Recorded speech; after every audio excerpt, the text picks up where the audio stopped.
Please welcome back Vin Cipolla. Thank you, Justin. Terrific panel. Thank you all again for being here, to the 1,000 people circulating through this summit right now. Thank you to those watching in their offices and at home. Thank you for participating.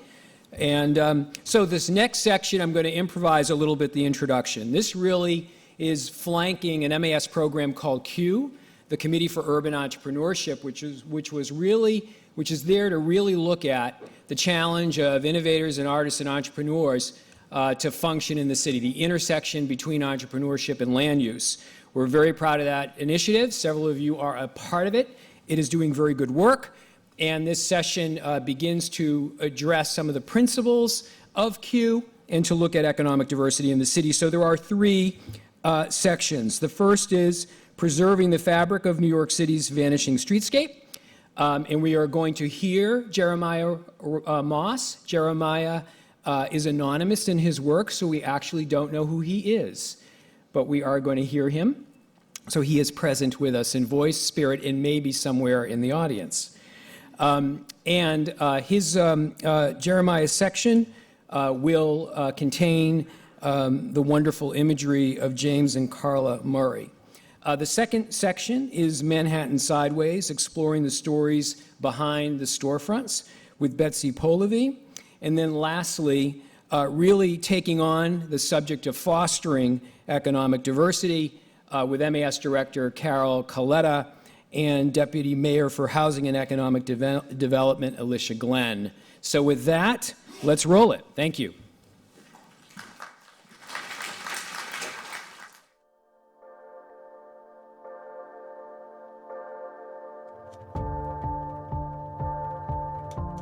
Cities are society's economic engine.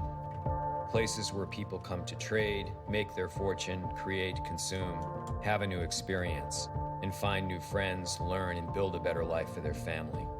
They are places where we see the newest trends and innovation, and where we come to see beauty, art, celebrate achievement, and try experiments. And cities expose us to unbelievable diversity of all kinds.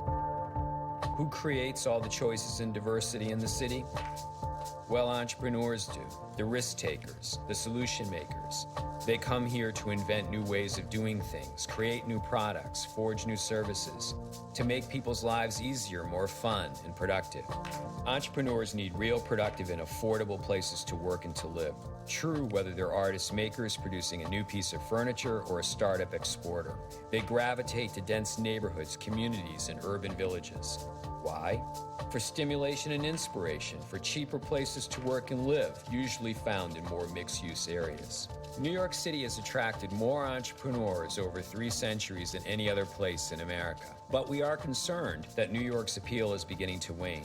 Drugstore chains now dominate street corners. Bank branches, most often empty of people, run entire city blocks. Luxury single-use buildings are becoming the norm. Skyrocketing rents are forcing the closure of unique niche shops that make streets vibrant and diverse, turning some of New York's most distinctive streets into anywhere USA.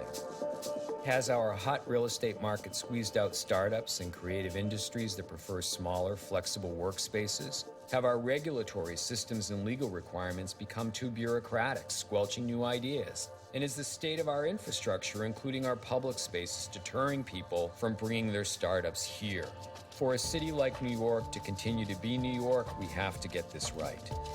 MASQ, the Committee for Urban Entrepreneurship, is working with some of the city's most successful entrepreneurs to identify obstacles and to develop an agenda for action to make sure New York City continues to be a place of opportunity and invention, to remain the capital of entrepreneurship.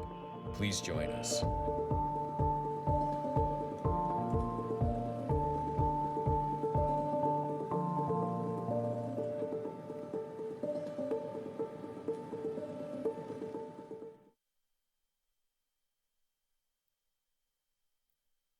New York is always changing, people like to tell me. The only constant in New York is change. This is true, but the knee-jerk repetition of this statement serves to obscure another, much darker truth. The soul of New York is dying. Like global warming, the city's 21st century metamorphosis isn't simply the natural evolution of our urban environment. It is man-made. It is catastrophic. And it's time to stop denying it. The evidence of disease is everywhere, from Greenwich Village to East Village, through the westernmost reaches of Chelsea, up to Harlem and across the river to Brooklyn, the borough so hyped it has surpassed Manhattan in coolness and unaffordability. Queens is now being called the New Brooklyn. The South Bronx is bracing itself. Staten Island will be the last frontier. What is this disease? I call it hyper-gentrification. Gentrification on steroids, shot up by former Mayor Bloomberg's mass rezonings, eminent domain land grabs, and generous tax giveaways to corporations and luxury developers. New York's not New York anymore. Writer Adam Gopnik summed it up when he said, "New York is safer and richer, but less like itself. An old lover who has gone for a facelift and come out looking like no one in particular. The wrinkles are gone, but so is the face." In the scoured face of the city, along our once most vibrant and diverse streetscapes, we see the ruins of a small business apocalypse. The pace of change is mind-boggling. On just a few blocks of Bleecker Street, no less than 40 small businesses were wiped out in only 5 years. Every single one of them was replaced with a luxury shopping mall chain store. Marc Jacobs, Ralph Lauren, and more Marc Jacobs. Every month, New York loses another 1,000 mom and pops. They're not closing because business is bad or times have changed. They're closing because landlords are doubling, tripling, even octupling the rent, or simply denying lease renewals. You've been here 50 years and provide an important service? Tough luck. Your space now belongs to Starbucks. You owned a beloved fourth-generation, century-old business? Get out. Your landlord's putting in a juicy couture. Or else he just kicks you out and leaves the place empty. With no penalties to stop them, landlords are warehousing these vacant spaces for years, waiting for a national chain, a bank, or other high-end business to pay the asking price of $40,000, $60,000, $80,000 a month. In parts of the city like Greenwich Village, high-rent blight is turning entire neighborhoods into ghost towns. In today's city, change comes not only fast, but without variation. The monoculture taking over New York dictates that it look and feel like anywhere and everywhere and nowhere USA. Can it be stopped?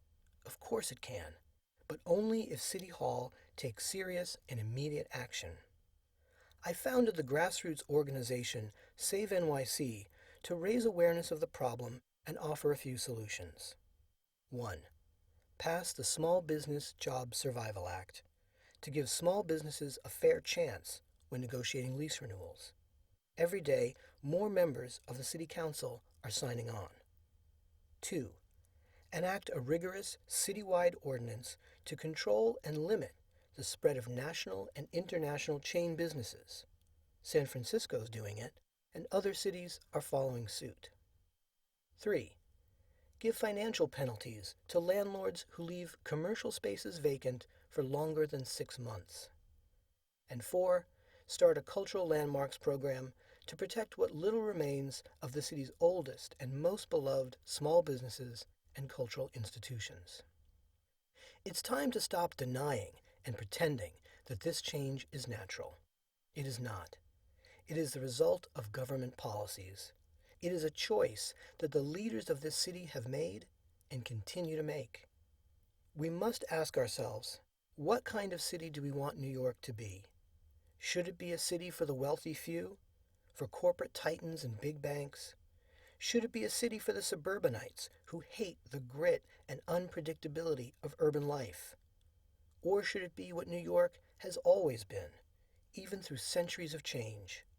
A diverse, dynamic, chaotic, sometimes crazy, and utterly creative place where anyone can live and make a living, and where the streets pulse with individuality and character.